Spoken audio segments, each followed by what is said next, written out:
Voilà, et bien bonjour à tous et un mot très très bref de bienvenue. Merci à tous d'avoir répondu à l'invitation que nous vous avons adressée. Merci surtout à Mathieu Suc d'avoir accepté de se livrer à cet exercice, donc de répondre à vos questions et répondre et compléter en fait les informations qu'il a pu livrer dans cet ouvrage, dont la lecture est certes difficile pour nous tous et lecture à laquelle certains ont même renoncé tant elle éveillait en nous des souvenirs douloureux. L'organisation de ce moment à votre attention s'inscrit à l'évidence dans les buts que s'assigne notre association, que de porter cet éclairage, d'apporter des réponses, de vous apporter un complément en fait d'information et d'assistance à vous tous, nos adhérents. Voilà, je laisse tout de suite la parole à Aurélia, puis à Mathieu qui vont conduire le débat. Merci à tous. Merci Philippe. Donc d'abord, merci Mathieu de nous avoir contactés et d'être en relation avec l'association depuis tes premiers articles qui étaient parus dans un journal que je ne nommerai pas mais qui est Mediapart. Articles hyper intéressants qui ont ensuite condensé, approfondi pour en faire le livre que tu viens nous présenter, et d'avoir souhaité présenter les résultats de ton enquête aux associations de victimes pour nous éclairer, comme on l'avait fait lors des précédents colloques, sur les différentes responsabilités, les différents intervenants et les conséquences qu'elles peuvent avoir encore maintenant. Donc on a partagé avec toi quelques questions, quelques axes. Donc merci d'être là aujourd'hui. Et puis je vais te laisser d'abord peut-être un peu réexpliquer le contexte de ton enquête, à quel moment ça s'est déroulé et tout ça. Donc bonjour à tous. Donc effectivement en fait c'est moi qui avais proposé à Aurélia et en fait l'idée de venir vous voir est née même quasiment avant le livre. J'avais participé, j'étais juste parmi vous dans le public au premier colloque organisé par le 13-11-15 et en fait quand j'entendais certaines des questions qui émanaient de la salle, je me disais que moi j'avais des bouts de réponse que j'aurais pu vous apporter de par les angles choisis dans mon travail. Et puis après c'est sûr que dans la rédaction du livre, même si clairement je le fais pas pour vous, je le fais pour le plus grand nombre, mais c'est vrai que 2 ou 3 fois j'ai pensé à vous, donc voilà, ça me semblait normal de venir. Donc on va faire ça de manière... J'ai effectivement quelques axes et je vais dérouler ça. Vous allez voir, je suis très bavard. Je fais plein de digressions. Excusez-moi par avance. Mais n'hésitez pas. On fait ça. On est entre nous. Vous me posez vos questions soit à la fin, soit vous m'interrompez. Je suis tout à fait dispo et on ouvre ça. Et si je suis vraiment trop bavard et que vous avez trop de questions et qu'on arrive au terme et que tout n'est pas terminé... on peut discuter après dans la rue, j'ai tout mon temps, je me libérerai, il y a aucun souci. 2 petites précautions oratoires avant de rentrer dans le vif de ce que j'ai à vous dire. Je vais vous dire des choses que moi je crois savoir, que je sais, que j'ai écrit dans mon livre.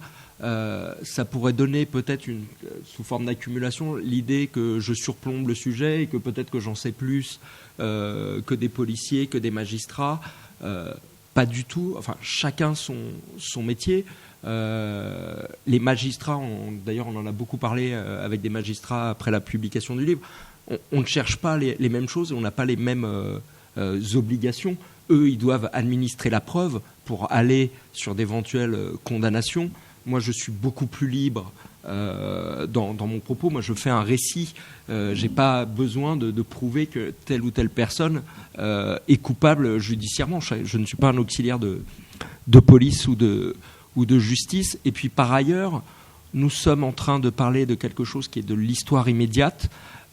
Donc, moi-même, au moment du livre, donc à l'automne 2018, j'en savais beaucoup plus que ce que je savais dans mes articles en 2016. Et j'imagine que dans 5 ou 10 ans, ou peut-être même dans quelques mois, il y a des journalistes, des chercheurs qui en sauront beaucoup plus que ce que moi je livre dans ce bouquin. Donc, tout ça pour vous dire que ce que je vous raconte, je vais pas tout le temps prendre des précautions à chaque fois vous le rappeler, mais voilà, ayez conscience aussi que ce que je vous dis, voilà, c'est la vérité du moment ou un bout de vérité du moment.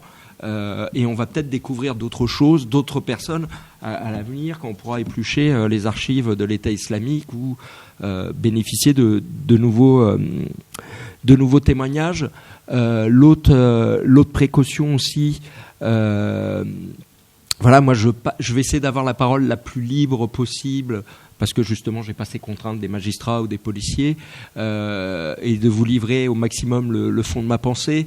Ma grande crainte en fait, c'est que voilà, moi je suis un praticien, donc je vois tout ça avec un œil très froid, donc je voudrais surtout pas, j'ai bien conscience de la particularité du public que j'ai face à moi, vous heurter et voilà, moi je cherche, mon travail c'est chercher à comprendre qui sont ces hommes et pourquoi ils en arrivent là.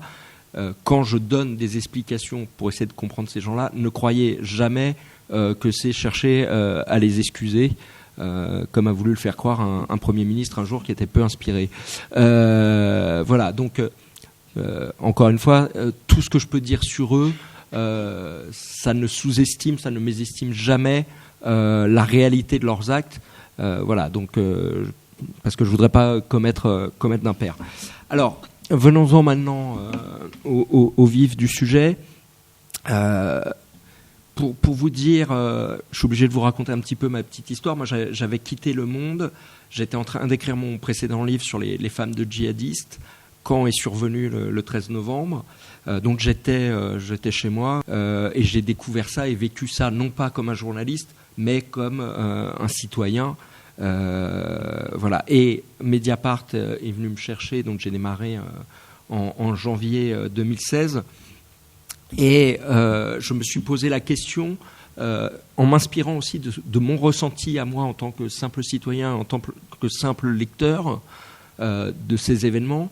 Je m'étais dit déjà, au bout à la fois, faut arriver à mettre des mots et essayer d'expliquer cette chose qui nous terrorise et qui a eu un tel impact sur nos vies et sur notre société. Et en même temps, je pensais déjà qu'en tant que lecteur, il y en avait ras-le-bol de lire le Xème portrait du complice qui avait prêté les clés de sa voiture à un membre du commando. Et que donc, et puis par ailleurs, il y avait un principe de réalité. Je venais du Monde, je savais comment ça se passait. Moi, à Mediapart, j'allais être tout seul pour couvrir ça. Là où au Monde, ou à France Inter, ou à BFM, ils allaient être 3 ou 4. Donc, j'ai décidé d'organiser ma rareté, de ne pas courir après la publication de tel PV, ce qui pour moi sont des petits scoops éphémères. Et j'ai choisi, pour toutes les raisons que je viens de vous expliquer, de me dire faut prendre des sujets très anglais, qui sont des sujets d'initiative, où on crée notre propre actualité, et en ça j'étais assez conforme avec la doctrine de Mediapart, pour aller sur des grands thèmes et essayer d'éclairer, et que à la fin de la séquence, alors malheureusement je ne suis pas capable de vous dire quand est-ce qu'on va mettre un terme sur cette séquence, mais le lecteur de Mediapart aura à peu près tous les aspects du problème. Et ce qui fait par exemple que sur le phénomène des revenants, je n'ai pas traité le sujet quand le livre de David Thompson est sorti. Je n'ai pas fait comme tout le monde faisait ça. Moi j'ai attendu d'avoir des infos à moi qui me semblaient intéressantes, mais c'était 1 an ou 2 après, et souvent j'enquête sur des choses que je vais publier 6 mois ou 1 an après parce que je me fiche de l'actualité, et ça me permet aussi de protéger mes sources. C'est aller savoir quelle est la personne qui m'a parlé, si je les ai rencontrés il y a 6 ou 8 mois. Et donc, avec cet état d'esprit, sur le 13 novembre, je me suis dit, moi, je suis complètement largué. Moi, je connaissais bien les terrorismes, mais le terrorisme, j'allais dire endogène, celui qui venait des années 2000, les Kouachi, les Koulibaly, j'avais bossé sur eux avant qu'ils commettent leurs attentats. Je connaissais ces gens qui étaient plutôt d'obédience caïdiste et qui vivaient en France. La Syrie, j'y connaissais rien. et le phénomène djihadiste de masse tel qu'on l'a connu sur le je ne connaissais pas. En revanche, dans les gens sur lesquels j'avais beaucoup travaillé, il y avait Salim Ben Ghalem, et ça a été mon point d'entrée, donc ce Français qui est rattaché à l'histoire qui nous intéresse. Et quand apparaît Nemouche, qu'on voit que Nemouche était en lien avec Abaoud, ça m'a intéressé, surtout que moi, ça il m'a fallu du temps pour le réaliser. Mais en fait, j'ai travaillé sur le djihad comme je faisais quand je travaillais sur le grand banditisme. L'essentiel de ma carrière, j'ai travaillé sur le grand banditisme. Et ce qui m'intéressait, c'était de travailler sur les réseaux. C'est-à-dire A connaît B, B connaît C. Maintenant, voyons si A et C se seraient pas retrouvés dans la même ville au même moment, et est-ce qu'ils se connaîtraient pas, est-ce qu'on n'aurait pas un groupe constitué. Et c'est ce que j'ai fait sur le 13 novembre.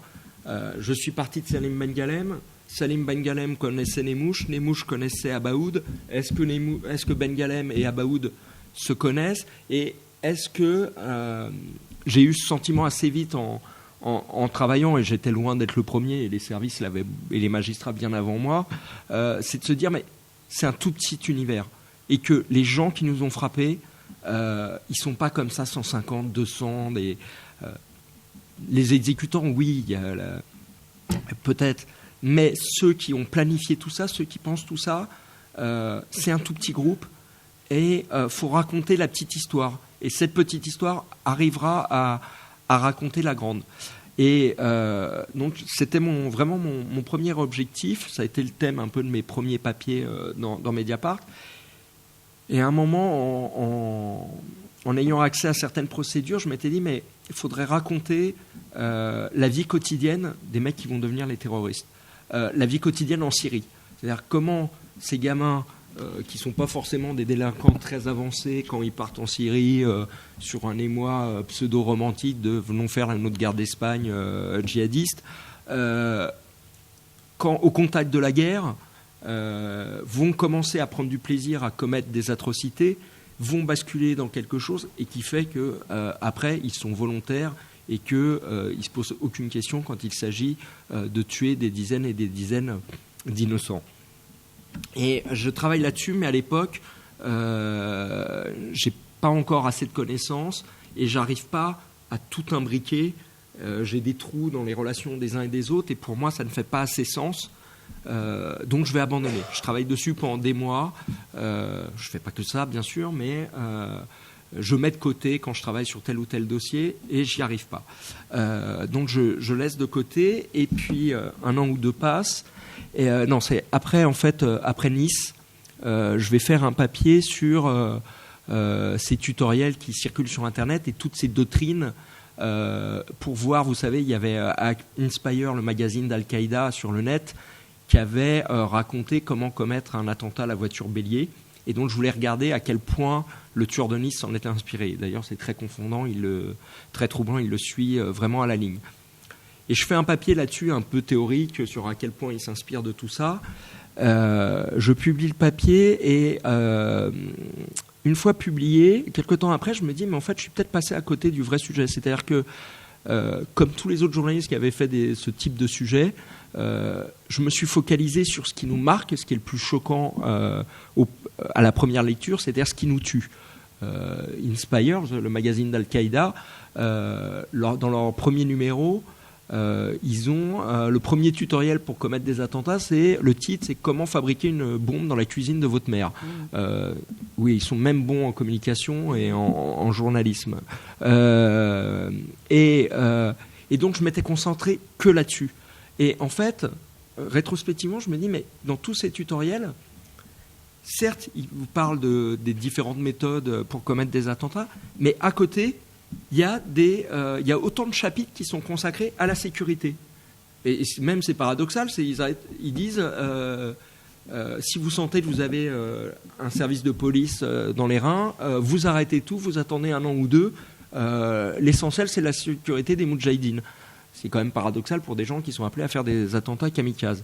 Et je réalise qu'en fait, ce qui m'avait fait légèrement sourire à la lecture, c'est que les références qu'ils mettent, les exemples qu'ils donnent pour parler de sécurité, c'est pas tellement des exemples tirés du djihad, mais c'est telle référence au KGB ou à Alan Dulles, qui est un peu l'équivalent de ouvert pour la CIA.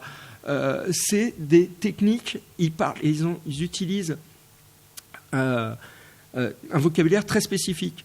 Alors, dans la presse, il y a plein de journalistes qui essayent de faire croire qu'ils connaissent les services de renseignement et qui utilisent des termes ou des abréviations propres aux services de renseignement, mais qui les utilisent mal, à mauvais escient. Et généralement, ça fait brère d'ailleurs les gens des services. Là, dans les tutoriels des djihadistes, ils utilisaient des termes très techniques et ils les utilisaient à bon escient. Et donc, je me suis dit, mais il y a quelque chose à faire. Donc, j'avais parlé à Fabrice Arfi, qui est mon chef au pôle enquête de Mediapart.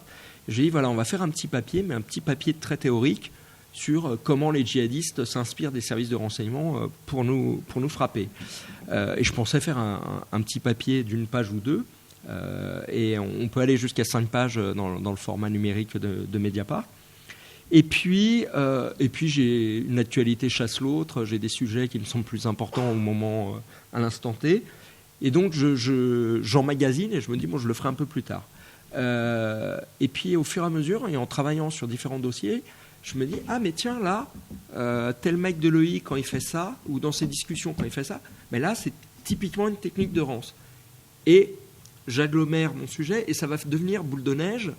Et au final, ça va devenir 4 articles de 5 pages chacun.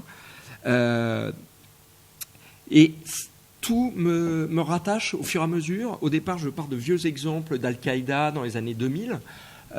Et au fur et à mesure, je m'aperçois que j'ai énormément d'exemples qui viennent de l'État islamique. Et je m'aperçois que dans les dossiers, donc il y a l'AMNIAT, ce fameux service de renseignement de l'État islamique, en fait, dans aucun dossier judiciaire, on va parler en long, en large de l'AMNIAT. Mais par contre, dans tous les dossiers, il y a toujours quelqu'un qui à un moment va raconter, ah bah là, j'ai croisé les mecs cagoulés, c'était les Amnis, les Amnines. Et c'est une petite phrase par dossier, mais une petite phrase plus une petite phrase, ça nous permet de mieux comprendre si on les additionne toutes. Et au fur et à mesure, alors ça je vais le découvrir à l'écriture de la série d'articles, je vais m'apercevoir qu'en fait, donc j'ai beaucoup d'exemples de l'EI, mais l'essentiel de mes exemples, ça vient des gens, que ça soit quand ils étaient en Syrie ou quand ils étaient en Europe, des gens qui ont commis les attentats. Et donc ça me ramène aux attentats, mais quasiment, j'allais dire, de manière involontaire, en tout cas pas consciente de ma part. Et dans l'écriture des articles, les attentats vont prendre une grande place. Enfin, quand je dis les attentats, c'est à peu près tous les attentats de la veille, mais c'est essentiellement 13 novembre et 22 mars. Et ça me ramène à ça. Et les articles paraissent, et il me semble que j'ai mis le doigt sur quelque chose. J'ai envie d'en garder une trace écrite. C'est la seule frustration qu'on a quand on est à Mediapart et qu'on est un homme comme moi du XXe siècle. C'est qu'on n'a pas le format papier. Et je me dis, faut de ce truc, ça reste faut en faire un livre. Et sur le livre, je me dis, bon, il faut pousser plus loin. J'ai déjà montré la manière dont il s'inspirait des services de renseignement. Il faut vraiment coller aux attentats et montrer comment tout ça a été piloté par cette structure de l'AMNIAT. Et ce qui fait que le livre va devenir quasiment la face cachée ou l'envers du décor des attentats. Pour vous présenter peut-être un petit peu le livre, et puis après je répondrai mieux aux questions posées. Je vous le présente sommairement, mais après, pareil, ça j'ai oublié de vous le dire tout à l'heure, n'hésitez pas, toutes les questions, et même des choses qui n'ont rien à voir avec le livre, j'ai aucun problème à répondre et assumer, et à répondre de mon travail et tout ça, ou même si vous avez des questions qui n'ont rien à voir avec mon travail, tout est libre, et voilà. Donc le livre va se décomposer en 2 parties, ce qui était déjà le cas de mes articles, et ce qui est le cas de l'AMNIAT, c'est à la fois, donc, première partie, c'est ce que j'appelle, là c'est une tournure journalistique, le FBI du califat, donc, et après la CIA et ce qui correspond à cette dichotomie dans ce service, et qui correspond aussi un peu à l'histoire de l'EI, c'est-à-dire que... Je fais une digression, donc le renseignement intérieur et le renseignement extérieur. Oui, j'allais y revenir, mais tu as raison.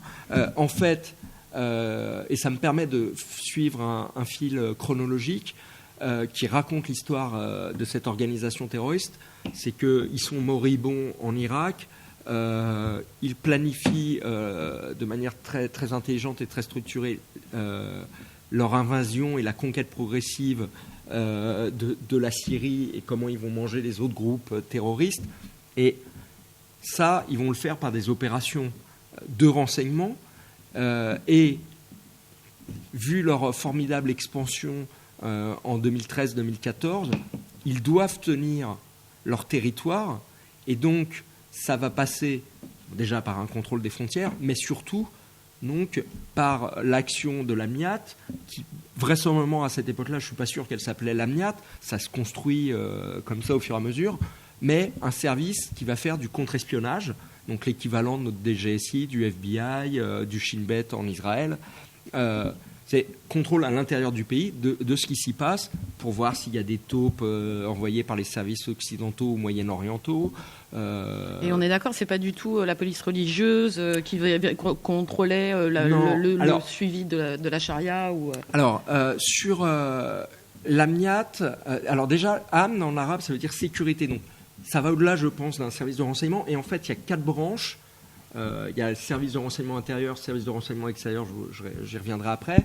Il y a du service de renseignement militaire, je crois, et une espèce de police tout court. Mais tout ça est à la fois, mais c'est à l'image de l'État islamique, c'est à la fois très structuré et en même temps très souple, parce qu'on est dans un proto-État. Donc à la fois ça a des moyens et une puissance que n'ont pas les autres organisations terroristes, parce qu'ils ont les moyens quasiment d'un État, ils ont les contrôles des frontières, ils ont un territoire, et en même temps, ça reste une organisation terroriste, c'est quelque chose qui bouge et qui en plus est en train de se construire. Encore une fois, on est sur un temps très très court. Donc tout ça bouge. Et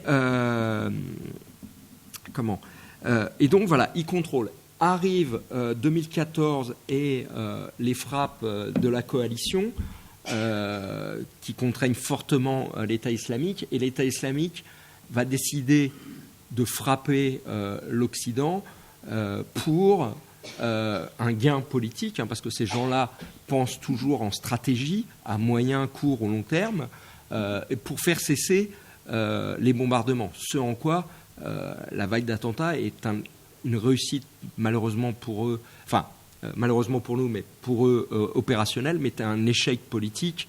Ils n'ont pas atteint leur stratégie, la stratégie qu'ils avaient cherché à mettre en place. Et donc, ils vont chercher à frapper. Alors, on pourra détailler, là je passe vite dessus, mais moi ce que je révèle, et ce qui me semble important dans le livre, c'est que officiellement, ils vont déclencher cette vague d'attentats pour faire cesser les frappes de la coalition et postérieurement au début des frappes.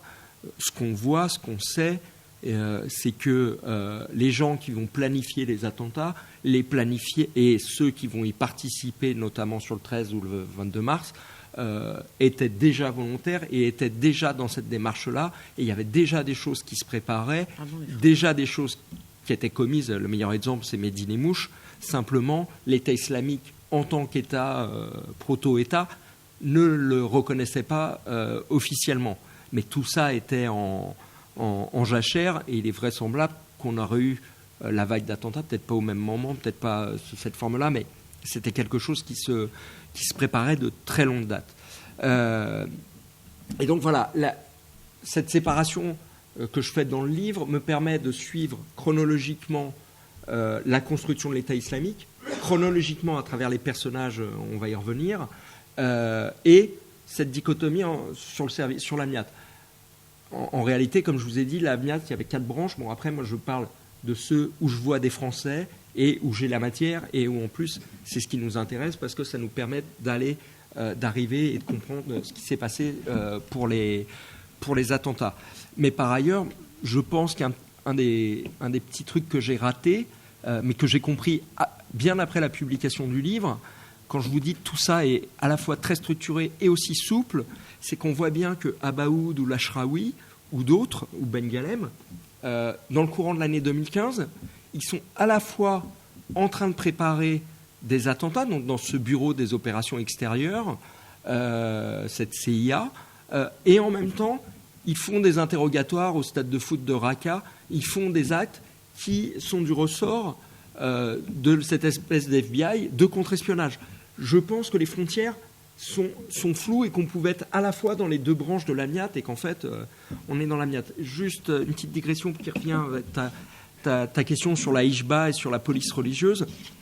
Moi, j'ai le sentiment, donc comme je vous dis, l'amiat, ça veut dire sécurité, et je pense que ça englobait et que le grand chef de l'amiat était chef de tout le dispositif de sécurité de l'État islamique, et ça englobait la Hijba et l'espèce de police municipale là qui tournait. Et j'ai ce sentiment, alors là c'est plus du domaine du sentiment, mais les djihadistes français, ceux qui ne peuvent pas faire autrement parce qu'ils l'ont dit à leur mère ou tout ça sur des écoutes, ou qui travaillaient dans les services de sécurité ou dans la police, ils disent toujours qu'ils étaient dans la police, dans la Hijba ou dans la police municipale à tourner. Sur certaines choses qu'ils décrivent, moi j'ai le sentiment que en fait c'est l'amiat, mais à des degrés différents, quoi. Mais voilà, mais ils osent jamais dire parce que si vous prononcez le mot amiat, tout de suite ça donne une coloration très particulière à votre dossier, judiciaire. Voilà. Alors pour là, je vous ai un peu expliqué le contexte de mon enquête et ce qu'était plus ou moins le livre. Alors, oui, peut-être une chose, comme disait Philippe, effectivement, j'aurais totalement conscience que le livre peut être très dur à lire. Je me suis posé la question de la violence. J'en avais même discuté avec certains d'entre vous sur les réseaux sociaux lors de la publication des articles. J'ai mis quelques principes. Alors, j'évacue les attentats en eux-mêmes pour plusieurs raisons. C'est-à-dire que je suis dans l'avant et dans l'après. Pour une raison d'angle, c'est-à-dire moi, ce qui m'intéresse dans ce livre-là, c'est de montrer à quel point tout ce qui s'est passé était pensé, structuré par des gens qui sont quand même intelligents et qui ont une pensée et une stratégie, comme je vous le disais, à court, moyen terme. Et donc de montrer tout ça et donc comment ils s'inspiraient des techniques de renseignement.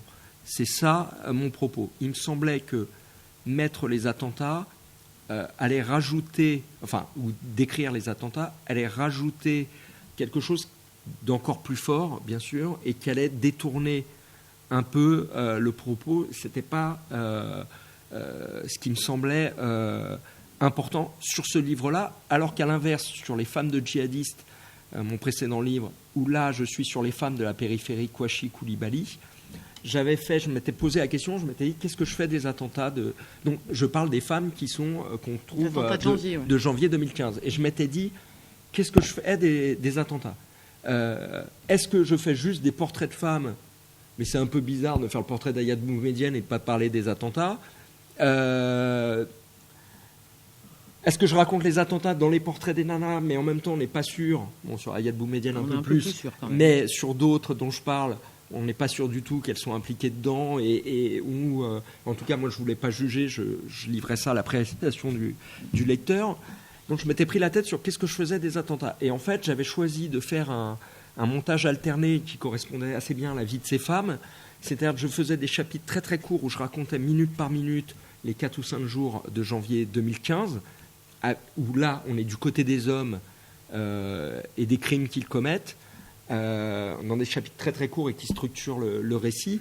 Et après on est dans des grands chapitres où là je fais les portraits des femmes pour raconter ce qu'est leur vie. Et je trouvais que quelque part il y avait les hommes dehors et qui perpétuent les crimes, et les femmes à l'intérieur chez elles, et ça correspondait à ce qu'elles vivaient. Donc là ça me semblait important de mettre les attentats. Vu que là le sujet sur les espions, c'était quand même les hommes qui ont commis les attentats ou qui les ont planifiés, ça me semblait beaucoup moins nécessaire de passer sur le récit même des attentats. Et puis après, je vous avouerai qu'il y avait une raison très personnelle. Sur le premier livre, donc j'ai écrit les attentats minute par minute. Pour le compte de Mediapart, j'ai écrit minute par minute aux Zaratora, et que sur le 13, j'avais pas envie, à titre personnel, d'y aller. Donc voilà les raisons. Par contre, il me semblait important de mettre de la violence, de raconter cette violence. Et je l'ai raconté donc surtout sur la première partie, sur ce qui se passe en Syrie, sur les méthodes de contre-espionnage. Pourquoi ça me semblait important de la mettre et pourquoi je l'ai mise ? Je me suis posé beaucoup de questions là aussi, et c'était même dans l'écriture des articles, pour deux raisons. Déjà, le propos du livre, comme je vous ai dit, c'est de dire ils sont plus intelligents que ce qu'on pense, ils planifient tout ça. En même temps, je voulais pas, une de mes craintes, c'est que je voulais pas en faire des héros ou des espèces de James Bond de la terreur et dire regardez tellement ils sont brillants. Donc je voulais montrer que aussi, et même des fois, même ceux qui étaient intelligents, pas que les crétins, étaient capables d'utiliser des techniques de renseignement très sophistiquées et en même temps de perpétrer des actes de torture dont on sait depuis Guantanamo que même opérationnellement, en termes de collecte de renseignements, c'est pas très efficace et c'est pas très utile, et qu'ils étaient capables de cette cruauté. Donc ça me semblait important pour toutes ces raisons de les mettre, et par ailleurs de raconter aussi ce qui a été vécu en Syrie. Et moi je crois beaucoup en la force du récit. J'écris toujours mes livres comme des romans. J'utilise rien n'est inventé, mais j'utilise les moyens de la fiction, des dialogues, quand je peux les reconstituer, parce que je pense que par le récit on peut amener les gens, et ça fait plus prendre conscience de l'horreur des choses par ce biais-là. Et donc ça me semblait important de requalifier tout ça. Donc je vous ai présenté un peu le contexte. Vous vouliez que je vous parle un peu de mes sources. Alors, je vous renvoie à la fin du livre, même si vous voulez pas lire le livre, c'est pas grave, mais je détaille sur 40 pages mes sources, mais je vais vous en retoucher quand même un mot. Donc, c'est ce que je dis toujours. Certes, je ne cache pas que je vois des gens des services de renseignement et de différents services de renseignement, bien sûr, mais c'est qu'une partie de mon travail, et l'essentiel de mon travail se fait sur de la source ouverte, c'est-à-dire des choses qui sont accessibles à tout le monde, à partir d'articles d'autres confrères. Pour ce livre, j'ai lu beaucoup de bouquins des médias anglo-saxons, parce que des fois, quand ils parlaient de Djihadi John, on pouvait retrouver des choses qui nous ramenaient à Ben Galem, à Nemouche, à Abaoud et tout ça, ou à ce qu'ils ont vécu. Et c'était pour moi la même équipe. Donc voilà, je travaille beaucoup en source ouverte, ou j'allais dire semi-ouverte, quand je parle des dossiers d'instruction, vu que maintenant la moitié de la place de la presse parisienne et voire internationale a les dossiers du 13 novembre et des autres attentats. Parce que, encore une fois, moi ce qui m'intéressait, et on va y venir après, c'était sur qui avait planifié tout ça, qui avait organisé tout ça, et qu'à la limite, sur les charges qui s'accumulaient sur tel ou tel membre du commando, de la logistique, pour moi c'était secondaire par rapport à l'objectif que je poursuivais. Sur les sources donc, qui me parlent et pourquoi ils me parlent. Donc, et puis j'ai vu certains des anciens otages. Voilà, je voulais le citer, c'est parce que tu t'en as parlé, tu as parlé des conditions d'interrogatoire qu'ont subi les otages, donc pour que tu recites de qui il s'agit. Nicolas Hénin, voilà, qui était là chez vous. Ce sont les otages francophones et français, mais pas que d'ailleurs, qui ont été faits prisonniers en 2013 en Syrie, et qui ont été effectivement interrogés et torturés par, entre autres, Mehdi Nemouche, on peut le citer, qui a commis... oui, il a été condamné, donc... qui a commis l'attentat. Ah oui, non, il est condamné sur l'attentat. Sur l'attentat du musée juif de Bruxelles. Et il va y avoir bientôt, d'ailleurs, je crois, oui, je crois que c'est en fin d'année, je crois, un procès où là, il sera interrogé sur ce qu'il a fait auprès des otages francophones en Syrie. Et par ailleurs, j'ai essayé aussi, même si je vais beaucoup moins en contact que quand je travaillais sur le grand banditisme, où là, j'allais voir des voyous, je tiens quand même toujours à aller voir aussi des djihadistes ou d'anciens qui ont été condamnés pour le terreau ou leurs proches, parce qu'il faut recueillir tous les sons de cloche et pour reconstituer ça. Alors, donc, sur la relation entre l'amiante et les attentats, l'amiante est partout. Alors, officiellement, les services, eux, se réduisent au bureau des opérations extérieures, qui est donc cette espèce de CIA de l'amiate, tout en disant même, parce que comme il y a le rôle d'Al-Nani, vous savez, l'ancien porte-parole, qui dirigeait un peu tout ça, et qui a été droné en août-septembre 2016, en disant, c'est le bureau des opérations extérieures, est-ce que c'est dans l'amiate ou pas? Tout y ramène, et tous les gens qui sont dans le bureau des opérations extérieures étaient déjà dans l'amiate, dans le contre-espionnage ou tout ça. Et d'ailleurs, c'est aussi la construction du livre, ça me permet de raconter aussi la construction de ces gens qui vont d'abord commettre des atrocités, des actes de guerre, prendre plaisir à commettre et perpétrer des tueries, vont basculer dans le contre-espionnage, vont prendre encore plus de plaisir à torturer les gens, et qui après, ça va leur devenir pour eux tout à fait naturel d'être volontaires pour aller commettre des attentats en Europe. Ah ouais, d'ailleurs, je me permets de t'interrompre. Vas-y. En fait, on n'est pas du tout, pour ceux qui ne l'auraient pas lu, et que dans une organisation purement structurelle et pyramidale, avec un chef qui donne un ordre à deuxième, un au troisième. C'est beaucoup plus, comme tu le disais au début, beaucoup plus fluctuant et mouvant que ça, et certains qui pourront avoir un rôle décisionnaire et d'organisation au sein de ce bureau de renseignement pourront eux-mêmes se projeter sur des théâtres d'opération, comme à Baoud, par exemple. Et on va retrouver dans ce bureau des Irakiens, des Syriens, et on va retrouver donc aussi des francophones et des étrangers. Tout à fait. Ce qui est, alors juste, je fais une petite question pour le lien sur ce bureau. Comment ces mecs-là se sont retrouvés là? Est-ce qu'ils se sont retrouvés là parce qu'ils ont été cooptés à cause de compétences qu'ils avaient? On parle de Ben Ghaled, hein, on pourrait faire un petit peu... Lui, c'est un vieux de la vieille qui était sur d'autres théâtres d'opération avant. C'est pas un mec qui est apparu comme ça. Comment ces mecs-là se sont retrouvés là? Est-ce qu'ils ont été choisis pour leurs compétences, ou ça s'est fait comme ça, ou parce qu'ils étaient volontaires, ou parce que le mec a recruté, les responsables de l'amiate ont recruté ce qu'ils avaient autour d'eux? Alors, c'est un peu tout. Et par ailleurs, faut rester très humble. J'ai pas toutes les réponses.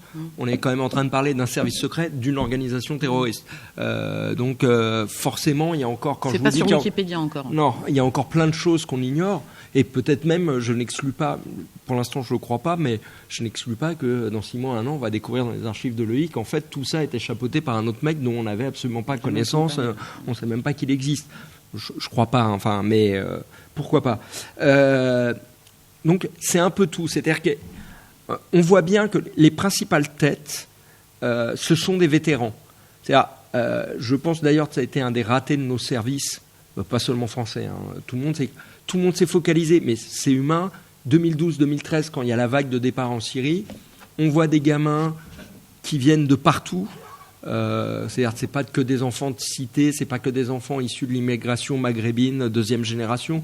On a des enfants qui viennent de toutes les classes sociales. On a plein de fils de militaires, de toutes les régions. C'est pas seulement les terreaux habituels du djihad. Et des gens qui sont un peu délinquants, mais qui n'ont pas un cursus délinquentiel extraordinaire ou particulièrement précoce.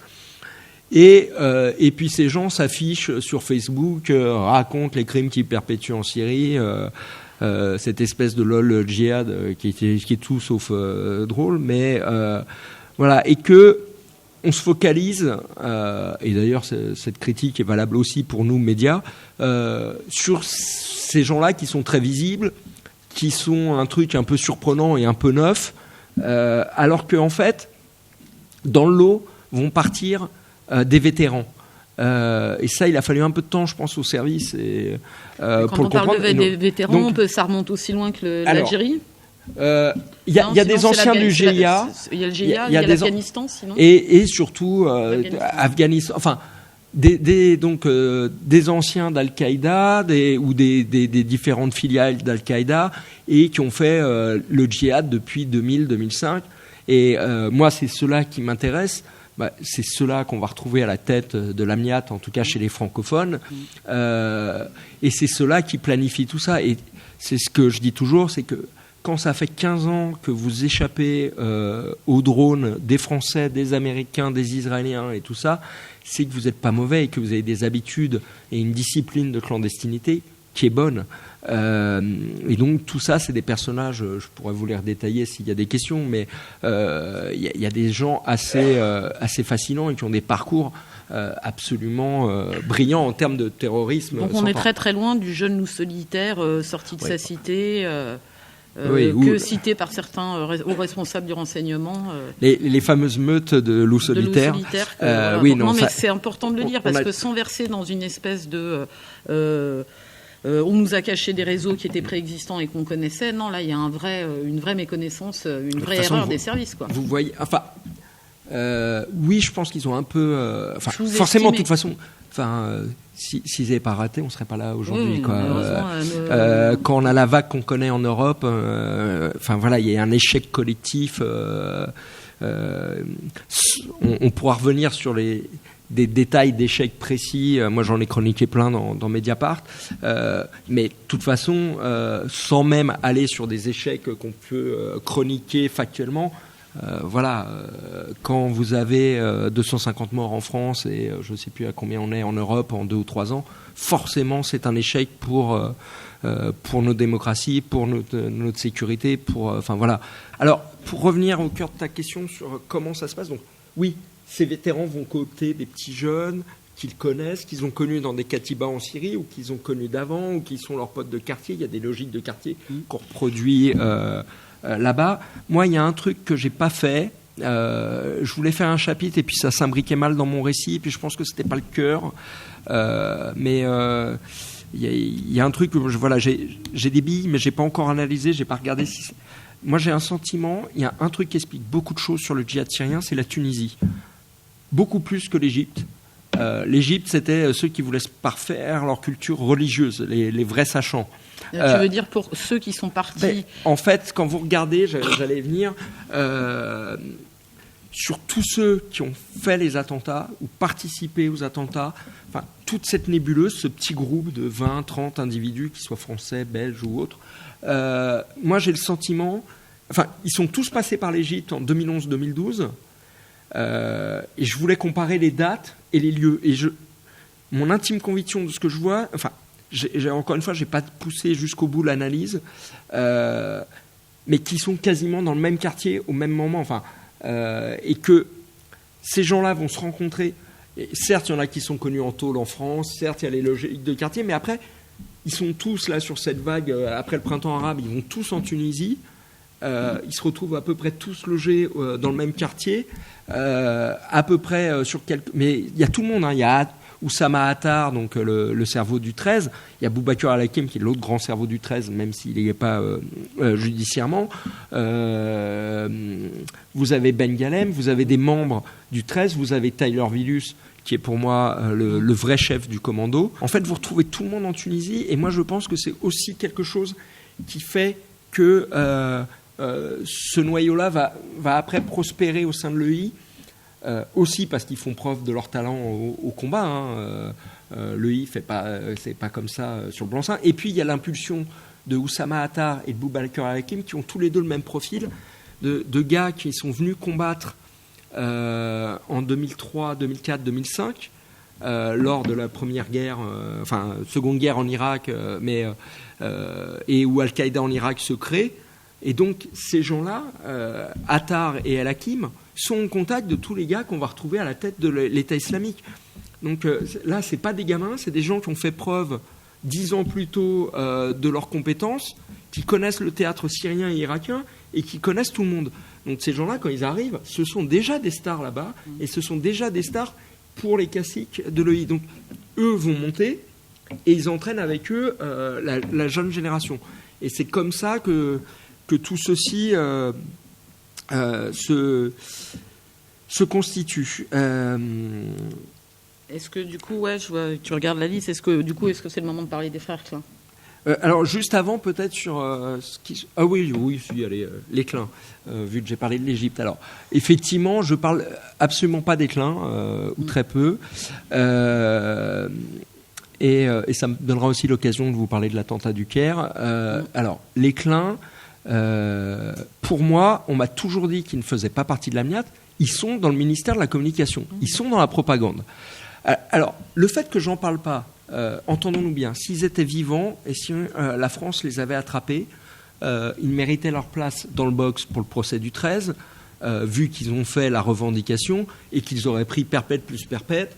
Le fait que je n'en parle pas, je ne mésestime pas leur rôle. Sauf qu'ils ont un rôle purement de propagande et qu'à la limite, ils tenaient la radio. Enfin, ça aurait été un autre attentat, ils auraient annoncé un autre attentat. Vraisemblablement, ils étaient au courant, je pense, en amont. On voit quand l'Ashraoui, dans ses discussions avec Qatar, là, à Bruxelles, depuis Bruxelles, dit ouais, faut engueuler là, les mecs de la com là, parce qu'ils ont annoncé l'attentat là, dans le 18e, un peu trop tôt, machin. On voit bien qu'ils n'ont pas un rôle central. Je vous ai vu. Simplement, voilà, ils sont des communicants et alors il y a eu un témoignage récemment là, d'un djihadiste toulousain qui disait que l'un des deux, Jean-Michel Klein, qui par ailleurs, l'histoire du réseau d'Artigas nous le dit, avait quelques talents en termes de logistique, donc le fait qu'il bascule dans l'Amiat, ça aurait pu être possible. En même temps, et ce qui me conforte, et je peux vous dire que même après la publication de mon livre, je suis retourné voir des gens des services en disant mais ça va, je me suis pas planté sur les Kleins, parce que quand je vois certains papiers de presse en les présentant comme les grands cerveaux, on m'a toujours dit non. Et d'ailleurs, j'ai eu la meilleure confirmation du monde, si j'ose dire, c'est que quand les Kleins sont faits droner, Al-Baghdadi, dans sa prise de parole, quand il parle des Kleins, et il donne leur kunya, mais il donne aussi leur nom, il dit qu'il était au ministère de la Communication. Il ne parle jamais du bureau des OPEX. Alors qu'on sait que sur des djihadistes, une fois qu'ils sont morts, l'EI n'a pas de problème à vanter leur rôle.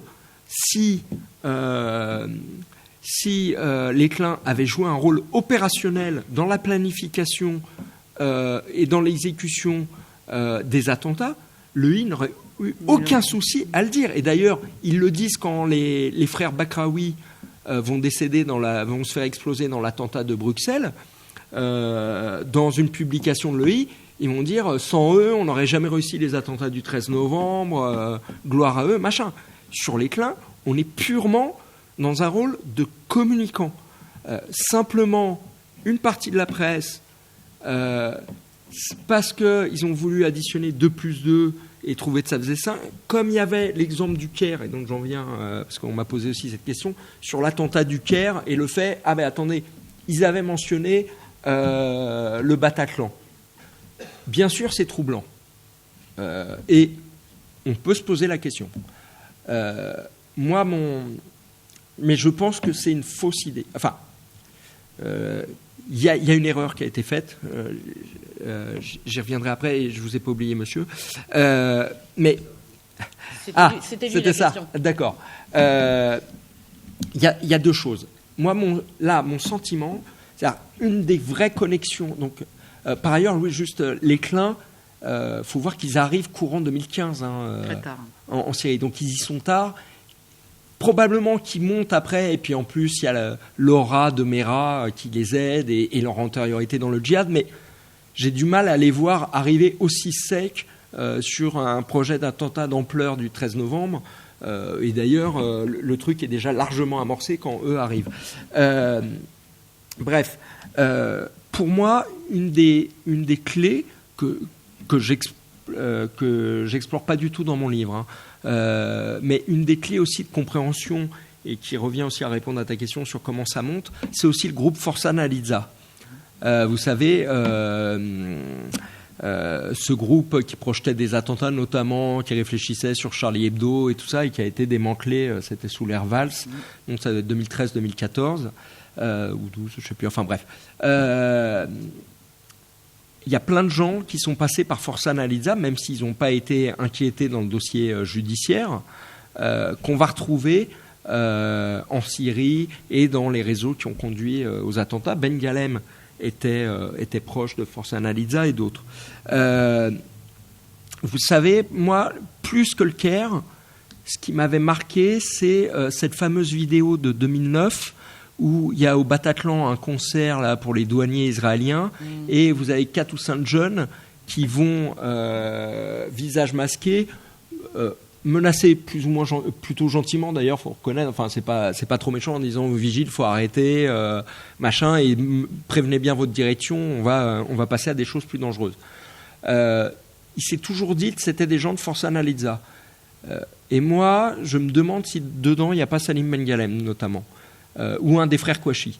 Enfin non, plutôt Bengalem. Et j'avais raconté dans les femmes de djihadistes que Chérif Kouachi et sa femme reçoivent des textos de mobilisation en 2009 pour aller manifester contre le Bataclan parce qu'ils vont recevoir les douaniers. C'est-à-dire que dans la nébuleuse djihadiste ou proto-djihadiste française en 2009-2010, tout le monde est au courant.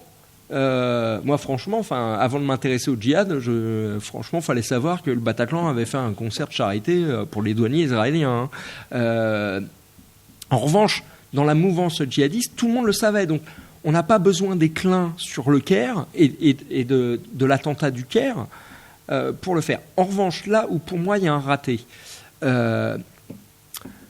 et franchement, je crois, malheureusement, on ne pouvait pas empêcher. Enfin, je vois pas. C'est-à-dire, il y a l'histoire de Reda Am et il se projette. Et moi, on m'en parle en octobre 2015. Je vois quelqu'un d'un service pour mon bouquin sur les femmes et il me parle de Reda Am et de la menace sur les concerts en me disant mais bon, apparemment c'était rock en scène et apparemment c'est passé, mais parce que et après ils étaient sur les menaces sur le G20 ou je sais plus où ils avaient reçu des trucs. Voilà. Encore une fois, c'est dramatique, mais il faut voir qu'il y avait plein de menaces. Moi, ce que je trouve donc mettre forcément une sécurité supplémentaire sur le Bataclan, est-ce qu'on pouvait le déduire? Peut-être que ça n'aurait. Et malheureusement, c'est de faire de la politique fiction. Est-ce qu'il y aurait eu 2 morts en plus? Est-ce qu'on empêchait l'attentat? Enfin, personne ne le saura. Moi, et j'en parlais avec quelqu'un tout à l'heure avant qu'on démarre. Pour moi, les gens des services de renseignement font à l'heure actuelle le métier le plus dur au monde parce que quand ils ont des réussites, c'est en 3 lignes et où ça se sait pas. Et quand il y a des échecs, voilà, vous savez ce qu'on en dit. En même temps, pour moi, la ligne de démarcation, et j'ai énormément chroniqué les échecs et les ratés des services dans Mediapart, c'est obligation de résultat, obligation de moyens. On n'a pas d'obligation de résultat. S'il y avait une obligation de résultat, enfin, si on pouvait empêcher les attentats, si vous regardez les attentats, il y a quasiment des attentats tous les jours. On n'en parle pas quand c'est au fin fond de la Mauritanie, un gendarme mauritanien qui se fait poignarder. Mais quel que soit le modèle politique, que ce soit nos démocraties européennes, les modèles plus ouverts scandinaves, les dictatures ou pseudo-dictatures n'importe où dans le monde, il y a des attentats de type djihadiste. S'il y avait une solution, ça se saurait. En revanche, ce qu'on peut réclamer, nous, citoyens, à notre État et à nos forces de l'ordre et nos services de renseignement, c'est une obligation de moyens. C'est est-ce que vous avez mis tout en œuvre pour essayer d'empêcher que ça arrive? Et moi, sur le 13 novembre et sur le Bataclan, encore une fois, ça me paraît difficile de tirer toutes les conséquences et se dire, tiens, forcément, ils vont taper sur le Bataclan. En revanche, on sait que la DGSI va aller voir la BRI en lui disant « Tiens, il y a un risque sur les salles de concert, on a eu Reda Am, et la BRI va faire le tour des salles de concert pour voir les plans d'évacuation, pour voir comment sont configurées les salles et pour réfléchir sur des trucs d'intervention. » Et quand arrive le 13 novembre, ils n'avaient pas encore fait le Bataclan. Là, pour moi, il y a une vraie erreur de la DGSI, c'est qu'il n'y ait personne qui est à la DGSI et qu'il n'y ait personne qui n'ait pas eu de la mémoire de dire au fait, sur les salles de concert, il y a eu le truc avec les clins et il y a eu Forza Analiza, machin, les menaces sur parce qu'il y avait les douaniers. Peut-être que la BRI, ils auraient été d'abord dans cette salle-là. Et peut-être qu'ils auraient perdu moins de temps là-dessus, même si encore une fois sur le temps d'intervention, je pense que c'est des fausses polémiques, mais on est sur des opérations de guerre et malheureusement ça peut pas être carré. Mais voilà, pour moi, là il y a un raté, il y a quelque chose qui interroge et qui dit quelque chose de la perte de mémoire et de savoir dans nos services de renseignement, qu'il n'y ait personne à un moment qui ait dit, au fait, voilà. Encore une fois, vous ne pouvez pas, de la même manière que quand il y a des menaces, qu'il y a eu les menaces et qu'on craignait sur les écoles, vous n'allez pas mettre tous les groupes d'intervention dans toutes les écoles de France. Enfin, c'est pas possible. Sur le Bataclan, on ne pouvait pas deviner ou avoir la certitude que ça allait être plus le Bataclan. Il y avait plein d'autres types de menaces sur d'autres lieux. Mais par contre, de réfléchir sur le Bataclan, enfin d'aller, quand on fait les salles de concert, de prioriser le Bataclan, ça, oui, moi ça interroge, et oui, je pense que c'est un raté. Oui. J'ai l'impression que vous donnez priorité à Sunday Night, que le compte rendu, le procès verbal du Caire Oui. concernant le Bataclan. Le Bataclan est cité. Ah mais je dis pas que ça n'a pas eu lieu. Non, c'est pas ça. C'est... Il fait partie des pièces, oui. Ah mais tout à fait. Non mais alors. Le plus important, il est aussi important qu'il est concomitant Non, alors. à ces gens qui sont allés faire les... Non, alors que je sois clair. Sur le fait de réfléchir et de se dire, tiens, s'il y a une menace sur les salles de concert, le Bataclan peut être dans le top 3, mettons. Là, j'utiliserais de la même manière, enfin pour moi, ça a autant d'importance les deux, Force Analysa et le Caire. C'est pour ça que je dis que la polémique du Caire, elle n'est pas totalement infondée. Là-dessus, tout à fait. Et qu'il n'y ait pas de mémoire et qu'il n'y ait personne qui dise « au fait, là, c'est dramatique ». Et c'est exactement la même que sur Charlie Hebdo, même si ce n'est pas l'EI qui tape, quand en 2014, le porte-parole de l'EI dit massacrer tous les Français que vous pouvez, à un moment, si les analystes des services de renseignement se disent « tiens, dressons le top 5 des cibles potentielles », il n'y a pas besoin d'être un grand clerc et un grand spécialiste de la lutte antiterror pour se dire « tiens, éventuellement, Charlie Hebdo, on pourrait le mettre dedans ». Quoi. Donc là-dessus, je mets exactement au même niveau. C'est un savoir collectif qui est perdu. Là, il y a un vrai problème. En revanche, vouloir faire une polémique, comme certains l'ont fait, pour dire le 13 novembre était déjà dans le Caire, non, ce ne sont pas les mêmes hommes. Et je ne pense pas que les clins aient eu leur mot à dire dans le choix des objectifs. Moi, je voulais travailler, mais je n'ai pas eu les moyens et j'ai toujours pas... Même les terrasses, vous savez, moi, je suis toujours intimement persuadé que la petite histoire rejoint la grande histoire. Et j'aurais aimé savoir ou voir les parcours des uns et des autres, que ce soit les terroristes qui ont frappé ou ceux qui ont planifié. Est-ce qu'à un moment, il n'y en a pas un, ou sa sœur, ou son frère, qui a bossé sur telle ou telle terrasse? On sait qu'il y a une ou deux terrasses où ils ont changé d'objectif, mais je suis persuadé que sur une ou deux, il y en a un qui a eu une histoire, ou un jour qui s'est fait refouler, ou je ne sais quoi. Enfin, je pense qu'il y a eu aussi des choix, voilà, où encore une fois, la petite et la grande histoire se... Les terrasses, c'est les belgo-marocains, c'est pas les Français. Oui, Oui, mais mais ça il y peut avait- être les Français qui ont réfléchi avant.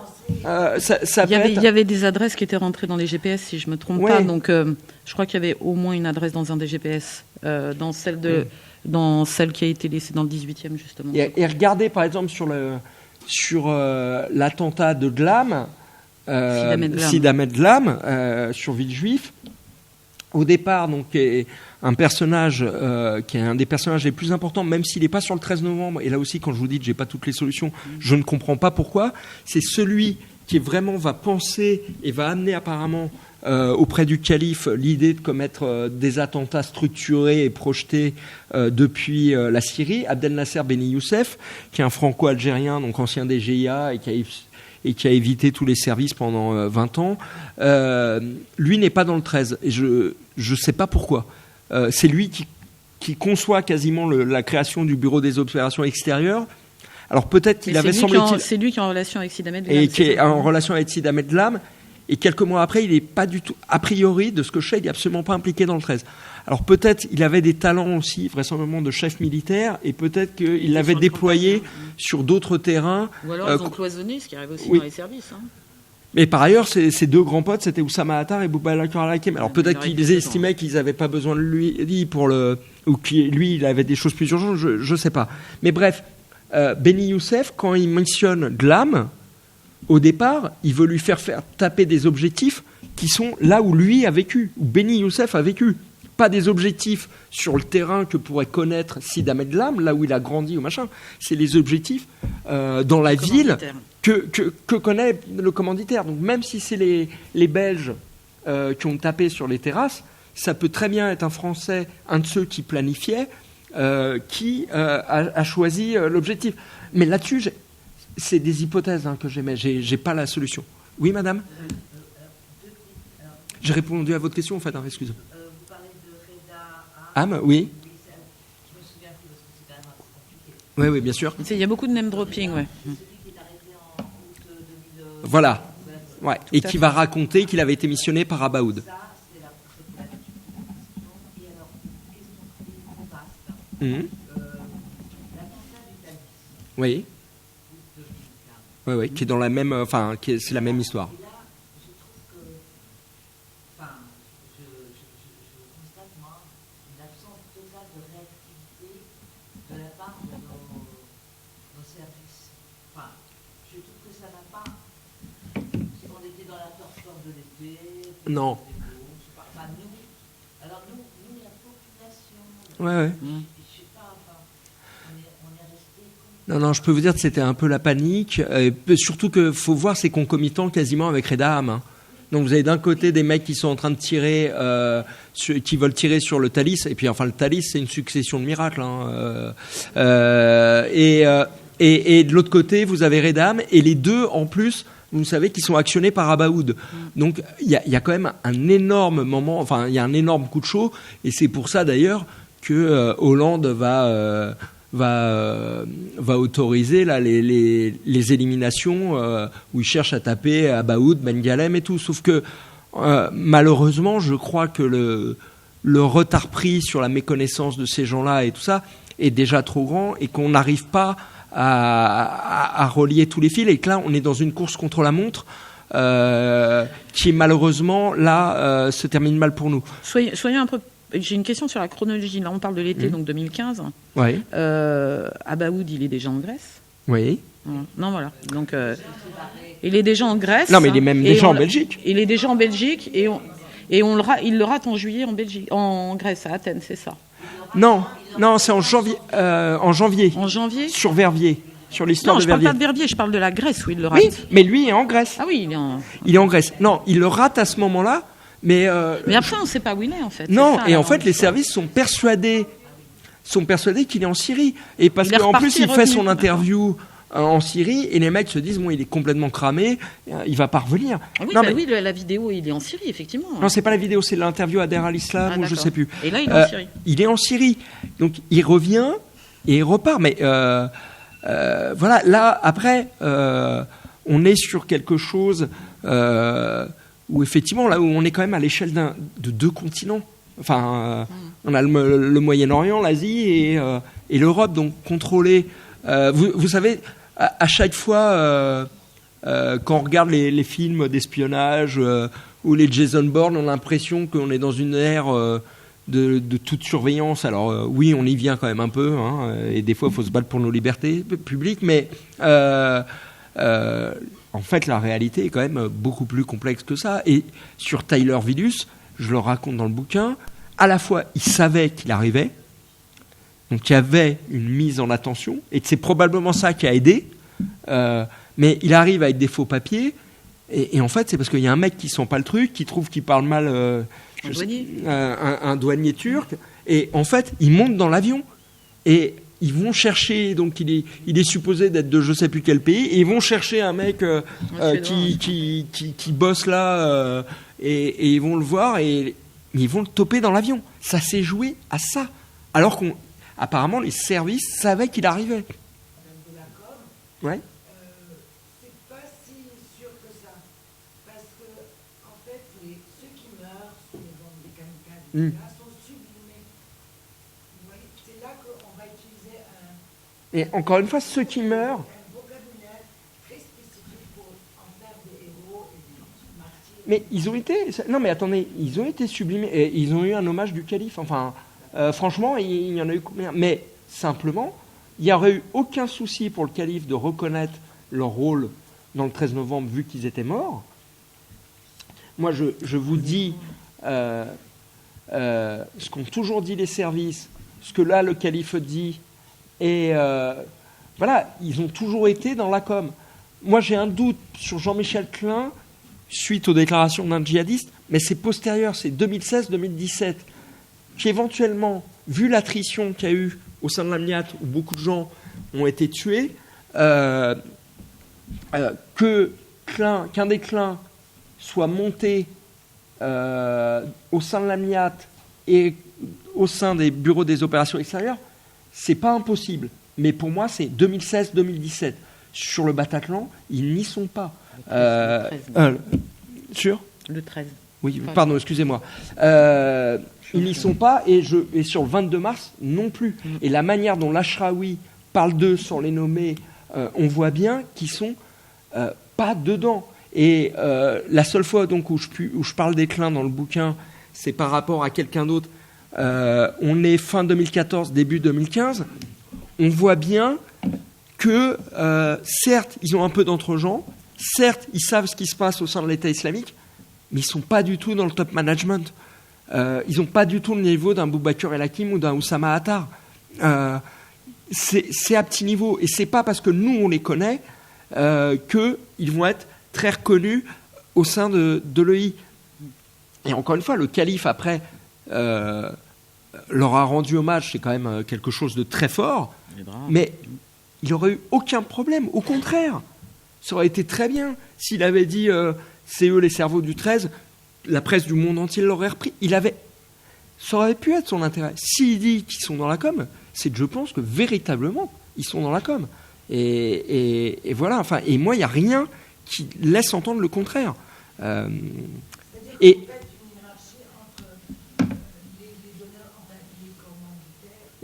ceux qui ont planifié. Oui. Moi, je pense qu'ils étaient Ah non, mais ils étaient au courant. Mais ils étaient au courant, mais ils n'ont eu aucune influence sur le scénario des attentats. Et ils étaient vraisemblablement même pas au courant de tout, vu qu'ils ont merdé dans revendiquer un attentat qui n'a pas eu lieu. Voilà, et encore une fois, ce n'est pas mésestimer leur rôle, c'est que s'ils étaient encore vivants, ils méritaient pleinement leur peine de perpétuité. Hein.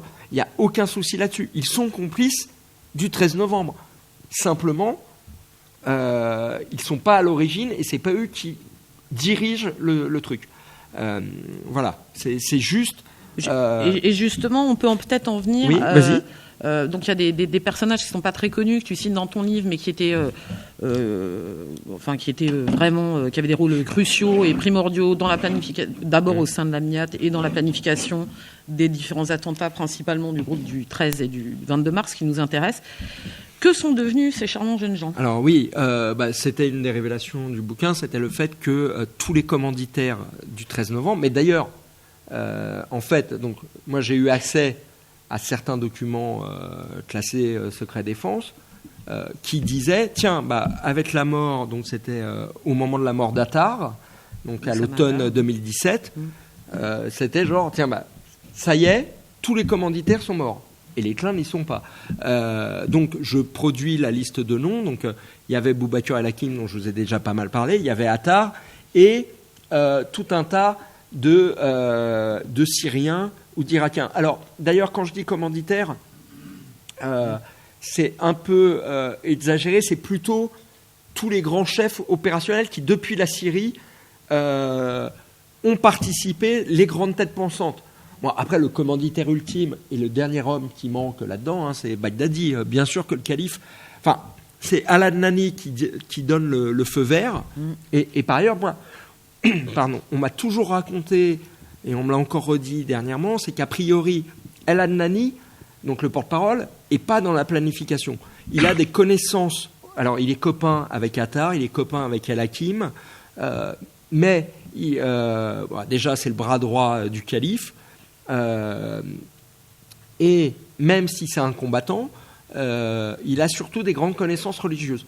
Donc, c'est celui qui, en fin du fin, on lui présente les projets et il dit tiens, ça c'est halal, donc ça c'est haram, c'est interdit, on le fait pas, machin. Et donc sur le 13, c'est lui qui dit, qui appuie, et sur le 22, qui dit bingo, on y va. Voilà, et à travers lui, le calife. Donc les vrais commanditaires in fine, on pourrait dire que c'est ces deux-là et 2 ou 3 autres têtes pensantes. Mais après, il y a tous les autres. Et moi, celui qui est une de mes obsessions personnelles et qui n'était pas dans cette liste, mais pour moi qui est primordial, c'est un Syrien qui s'appelle Abu Lokman et qui était passé par les services secrets ou militaires syriens et qui était pour moi le personnage le plus important au sein de l'État islamique après le calife et peut-être plus important même que Al-Adnani. Et en 2016, la première fois où on m'en parle, on me dit mais si demain al-Baghdadi est éliminé, il y a un seul Syrien qui est en position de le remplacer, c'est Abu Lokman. C'est pas Al-Adnani. Et d'ailleurs, les deux sont très copains. Et ça fait partie de ces gars, comme Hadji Bakr, qui était un personnage très important et qui va être à l'origine de la création du service de renseignement djihadiste et de l'invasion de la Syrie. Ça fait partie de ces hommes de l'ombre qu'on voyait absolument pas. Sauf que c'est ceux qui sont partout. C'est-à-dire qu'Abu Lokman... voilà, donc en fait, ils sont pour l'essentiel éliminés. Alors, ça me permet peut-être de... Ils ont été éliminés comment ? Alors, essentiellement, c'est droné. Alors, je sais qu'il y a des djihadistes, notamment français, qui ont été éliminés sur des opérations Oumo au sol, où on envoyait des hommes. Il y a eu des règlements de compte internes aussi, non ? Il y a eu des règlements de compte internes, mais pas sur cela, hein, je crois pas. Là, c'est des trucs, et je l'ai déjà eu l'occasion de le dire plusieurs fois, enfin... d'ailleurs, une fois ou deux, ça a été. Enfin, on n'a pas compris quand je disais que tout le monde avait été éliminé. Il n'y a pas eu. Enfin, ou en tout cas, c'est un deuxième temps, c'est l'occasion qui fait le larron. Il n'y a pas eu une vendetta de l'État français et des alliés disant faut qu'on bute tous les hommes du 13, tous les commanditaires. L'objectif, c'était en fait faut empêcher de nouveaux attentats. Et donc, on va buter tous ceux qui planifient des attentats. Et il se trouve que ceux qui planifient les attentats, c'était quand même ceux qui étaient déjà à la manœuvre le 13. Et que, en plus, vu la communication sur laquelle avait fait l'EI sur le 13, tous ces hommes-là étaient encore montés en grade. Donc, ils étaient vraiment au cœur du truc. Et il se trouve que les Américains, les Israéliens, les Anglais et les Russes étaient tous persuadés que les plus méchants et les plus volontaristes pour commettre des attentats, c'était les francophones. Donc, on a eu une aide. Voilà. Et après, il se trouve que les commanditaires du 13, c'était que des gens qui étaient très haut placés au sein de l'EI et qui représentaient un danger pour la sécurité du monde entier, quoi. D'ailleurs, pas seulement de la France, hein, tout le monde voulait se les faire. Voilà, donc ça a permis de se venger aussi quelque part, mais ce n'est pas la raison première. Et maintenant, ça me permet peut-être de vous toucher un mot, même si ce n'était pas le cœur, mais sur le procès à venir et de mon expérience de... j'ai été chroniqueur judiciaire longtemps et tout ça. Enfin, peut-être vous prévenir en amont. Je pense que vous allez avoir le procès qui va être, alors avec toutes les guillemets du monde, le moins pire sur la vague d'attentats sur un aspect. C'est que vous allez avoir un vrai procès. C'est-à-dire qu'en gros, les commanditaires, il manque al-Baghdadi, il manque quelques personnes dans la logistique, mais en gros, tous les commanditaires ont été éliminés par une action volontariste des États occidentaux. Mais on les connaît. Et on les connaît. Et dans les gens que vous allez avoir dans le box, vous allez avoir un membre du commando et des gens dans la logistique. C'est pas la logistique très éloignée. C'est des gens qui, s'ils n'avaient pas été là, je pense à Bakali, je pense à Abrini, même si je pense que le rôle de Bakali est surévalué, s'ils n'avaient pas été là, le 13 novembre ou le 22 mars n'aurait pas eu lieu. Donc vous allez avoir, bien sûr qu'il en manque un ou deux, mais c'est jamais sur une association de malfaiteurs, quelle qu'elle soit, on n'a jamais tout le monde. Mais là, vous avez quasiment tout le monde, il manque personne.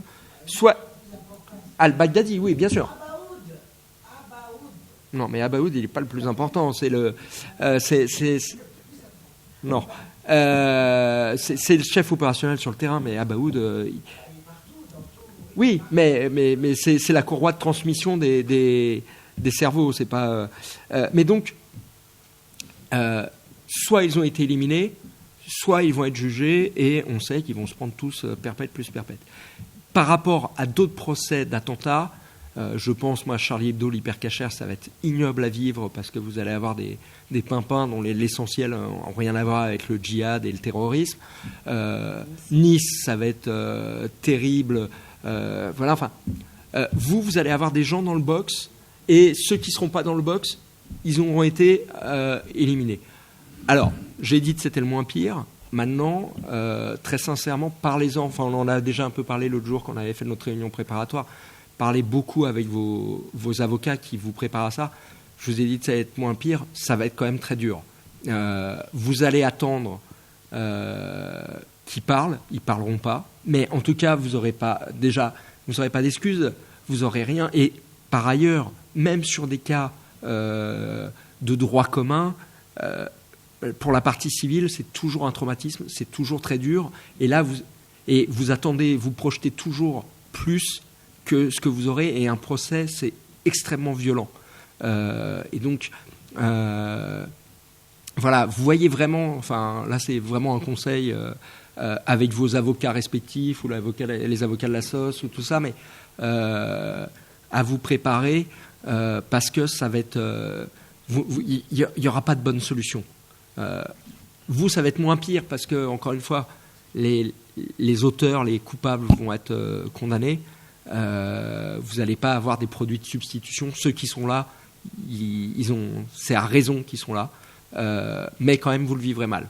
Voilà. Enfin, c'était donc ça s'anticipe. Ce que j'ai oublié de vous dire aussi dans la présentation, c'est que sur l'AMIAT et sur le bureau des opérations extérieures, enfin ce bureau chargé de réaliser les attentats, moi je me suis concentré sur ce qui nous intéressait, c'est-à-dire ceux qui faisaient les attentats en Europe et qui étaient principalement des francophones.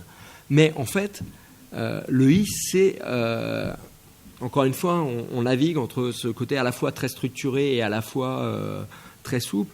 Il y avait quasiment au sein du bureau des OPEX un bureau par continent ou sous-continent. Donc il y avait le bureau Asie, où il y avait des Ouïghours très motivés et très opérationnels. Voilà, et donc il y avait un truc quasiment collectif, et ça on le voit bien notamment sur le dossier de Strasbourg-Marseille, où on monte les échelons au fur et à mesure. Des gens qui sont drivés, pilotés depuis la France. Contrairement à Sid Ahmed Lam, où on a tout de suite Beni Youssef, parce que à l'époque, c'est encore, j'allais dire, entre guillemets, amateur. Donc, c'est les vrais gros méchants, les vrais gros cerveaux qui gèrent le truc. Un an plus tard, on a des étages. Ouais, y a plus de et c'est ce qui me fait dire aussi, Rachid Kassim, c'est un mec de bas étage. Et il était au sein de l'AMIAT. C'était celui qui recrutait, c'était un de ceux qui recrutait, comme Maxime Auchard, qui recrutait les gamins en France et qui les motivait au départ. Mais après, il ne faisait que répercuter des ordres. Et d'ailleurs, il le dit par moments sur des écoutes ou à différentes occasions. Il dit que lui, ah non, mais c'est pas moi, ça vient. Et sur Strasbourg-Marseille, on le voit, c'est-à-dire, il y a d'abord Fodil Taharawidat, après, on refile à Gourmat, et après Gourmat, on arrive à Boubacar El-Hakim. Donc il y a plusieurs étages et c'est quasiment une administration. Et il est même vraisemblable que par moment, on se refile les dossiers parce qu'il y en a un qui est en week-end ou voilà, enfin, comme dans n'importe quel bureau, comme dans n'importe quelle entreprise humaine. Sauf que là, les fins ne sont pas communes. Mais donc voilà, peut-être qu'il en manque, mais je ne sais pas. Et par exemple, sur Gourmat, les Américains vont le présenter comme ayant joué un rôle sur le 13 novembre. Très sincèrement, moi, je ne sais pas quel rôle, hormis le fait qu'il était le sbire de l'homme de main de Boubacar El-Hakim, comme Abaoud d'ailleurs. Je ne sais pas quel rôle précis il a joué sur le 13 novembre. El-Hakim, je comprends, je vois. Voilà, mais Gourmat, franchement, je sais pas. Je pense qu'il a servi de petite main dans les communications entre les terroristes quand ils étaient en Europe et le haut commandement à Raqqa. Mais j'ai pas plus, j'ai pas le détail. Est-ce que tu veux qu'on passe aux questions, parce qu'il nous reste une demi-heure, ça me paraît bien. Est-ce que vous aviez des questions particulières qui seraient venues ou vous aviez préparé? La coopération européenne n'est pas aussi idéale qu'on veut bien nous le dire. Alors ça a progressé, mais ça a progressé à cause du 13 novembre aussi. Grâce. Oui, mais malheureusement un peu tard. Mais voilà, même si ça travaillait quand même avant, parce que j'en parle sur le cas d'Abaoud. Alors, ça rate. Mais c'est la vie. Enfin, quand on le rate en janvier 2015, vous avez quand même le Mossad, la CIA, la DGSE, les Grecs, les Belges, qui travaillent ensemble pour le choper. Alors, ils travaillent mal vu qu'ils le ratent à Athènes, mais bon, ça travaille déjà ensemble.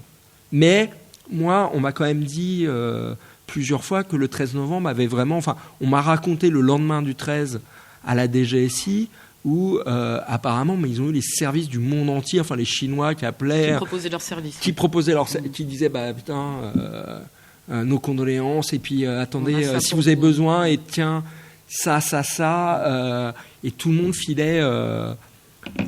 Voilà, ça a été, je pense que ça a été une prise de conscience collective, voilà, mais ça travaillait déjà, mais avec quelques ratés. Est-ce que vous avez d'autres questions? Oui. Monsieur si ça marche.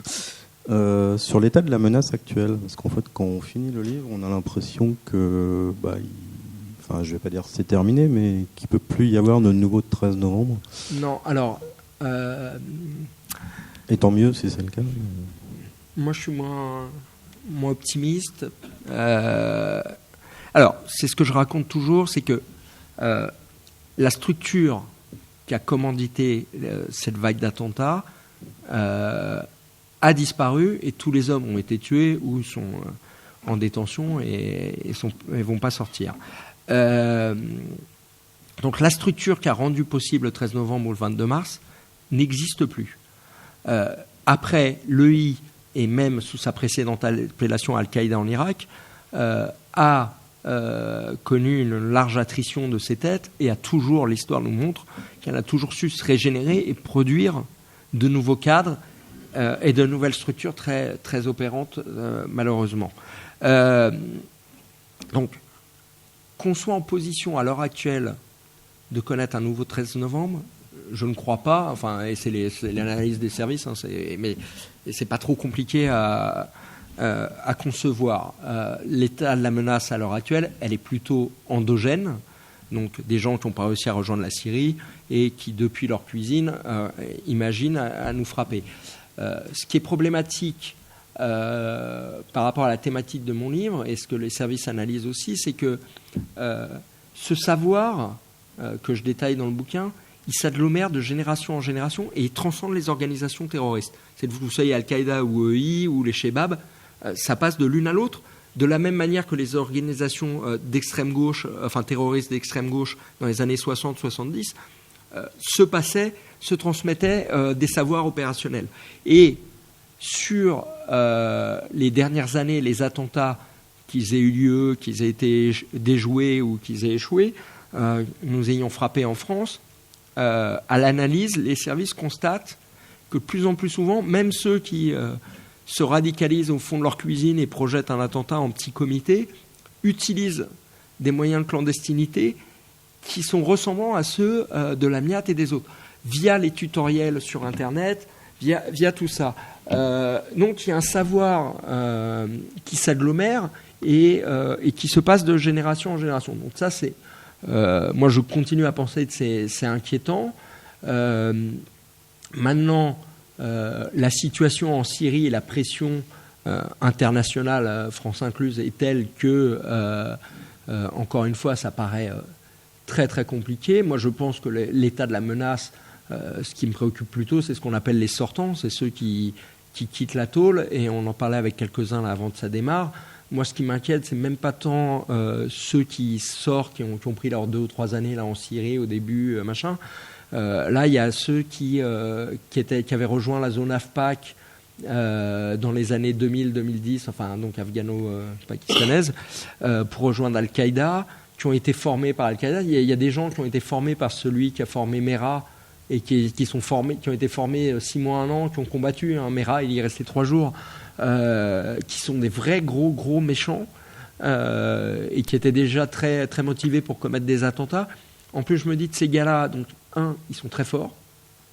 Parce que autant la Syrie, en 2013, c'était open bar, vous preniez votre avion pour la Turquie et en 5 minutes, vous y étiez ou presque. Je caricature, mais autant l'Afghanistan, c'était pas la même. Rejoindre l'Afghanistan, fallait déjà avoir des contacts et tout ça. Et ces gars-là qui vont avoir vu l'espèce d'âge d'or du djihad leur passer sous le nez, où eux, ils étaient en tôle. Enfin, voilà, et j'espère que les services... Alors, je sais que les services en ont pleinement conscience. J'espère qu'ils font bien ce qu'ils font, ce qu'il faut pour les suivre et les neutraliser si besoin est. Voilà. Mais c'est très dur de faire... et je ne peux pas jouer Madame Irma. Je vous livre les états d'analyse de ce que je sais des services et de ce qu'on connaît là des mois passés, mais c'est très difficile. Oui. Sur ce point, peut-être, c'est un élément d'information. Avant-hier, j'étais au petit colloque qu'a organisé les Cahiers de l'Orient à l'Assemblée nationale. Je ne suis pas tout seul, d'ailleurs, avec quelqu'un d'autre qui était là.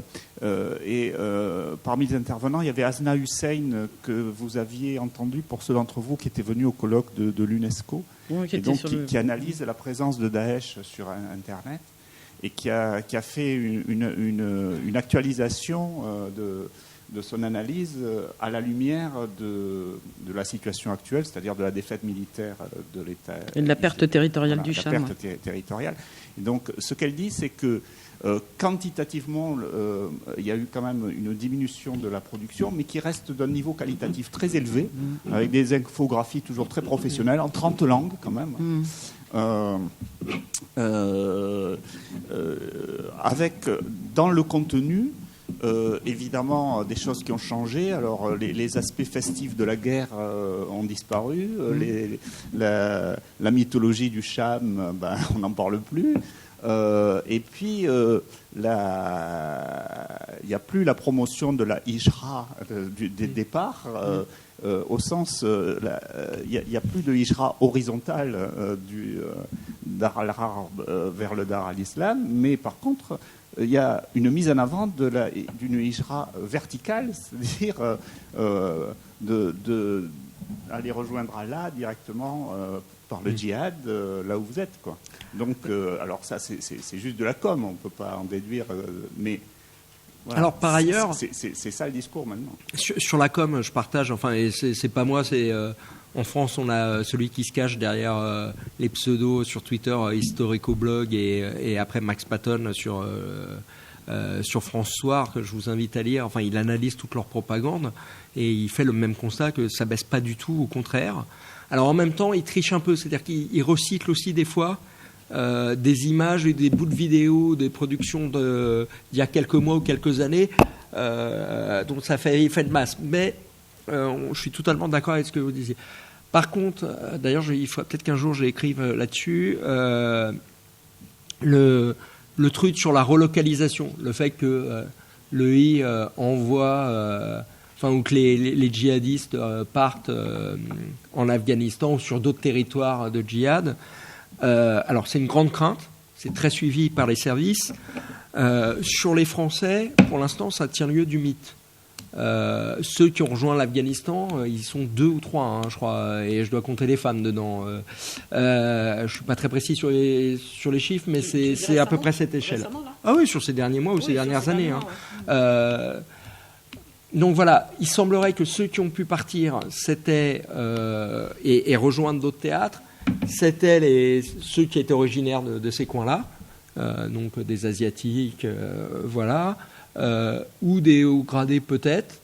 En tout cas, il semblerait que les Français d'ailleurs ça m'avait fait rire, c'est qu'a priori, vu que déjà ils n'ont pas laissé qu'un bon souvenir aux populations locales en Syrie, les services se disent que de toute façon, ça serait très compliqué pour eux en Afghanistan ou ailleurs. Voilà, ils n'avaient pas témoigné d'une grande volonté d'intégration auprès des populations locales, et ils s'étaient fait largement détester. Donc pour l'instant, la relocalisation de djihadistes français, non. Voilà, on les voit bien là, ils sont tous dans les camps du Rojava ou alors perdus dans la nature, mais vraiment livrés à eux-mêmes, et c'est n'importe quoi. Et juste, enfin moi c'est ce que je dis toujours sur l'état de la menace, et enfin sur le fait que moi je pense qu'il n'y a pas de solution. La seule solution, c'est le temps. C'est-à-dire qu'on est face à des gens, on peut faire toutes les théories qu'on veut. Moi je ramène toujours, c'est que le djihad, c'est un projet politique et religieux. Voilà, ça c'est pour moi la définition la plus simple et qui rend. Après, vous y mettez toutes les subtilités que vous voulez. Et encore une fois, mais quand est-ce que vous, dans des conversations en famille, à Noël ou ailleurs, quand est-ce que vous avez réussi à faire changer votre oncle, votre père, votre mère sur ses convictions religieuses ou politiques? Moi, il n'y a pas de solution. C'est simplement, exactement comme à un moment, en 89, le bloc soviétique va s'effondrer. Alors, il y a peut-être des raisons politiques, économiques, il y a plein de choses. Mais il y a un moment aussi où il y a une idéologie qui était séduisante, et d'un seul coup, les gens s'en lassent. Enfin, ces adeptes s'en lassent. L'état de la menace, elle va perdurer tant que cette idéologie sera à la mode et qu'il y aura des gens qui pourront la perpétrer. Moi, j'ai tendance à croire que chez nous, en France, les attentats du 13 novembre et de Nice ont beaucoup fait pour limiter maintenant. On desservit la cause. En fait. On desservit la cause. C'est-à-dire que si vous regardez avant, que ça soit Mera, Janvier, vous êtes sur des catégoriels. On tue des juifs, des journalistes ou des forces de l'ordre. Bon, quelque part, c'est qu'ils l'ont un peu bien cherché, machin, ou tiens, moi aussi, je les aime pas. Bon, c'est un peu poussé, mais de toute façon, là, le 13 novembre, Nice, c'est putain, ça peut être moi. Ça peut être moi, ça peut être. Donc, je pense que l'attrait que pouvait avoir cette idéologie en France décroît. Excuse-moi, est-ce qu'on peut en parler un tout petit peu ou très rapidement ou en off, parce qu'il faut qu'on rende la salle. Mais on se retrouve tous dehors, tout ça, mais voilà, il faut que... Là, il reste un petit peu, si vous avez soif, il y a du jus de fruits et de l'eau, là, vous pouvez boire un petit verre le temps qu'on range. Voilà, reboire un petit coup, le temps qu'on range et tout. Et merci Mathieu de ta venue. De rien. Et merci de ton travail. Merci.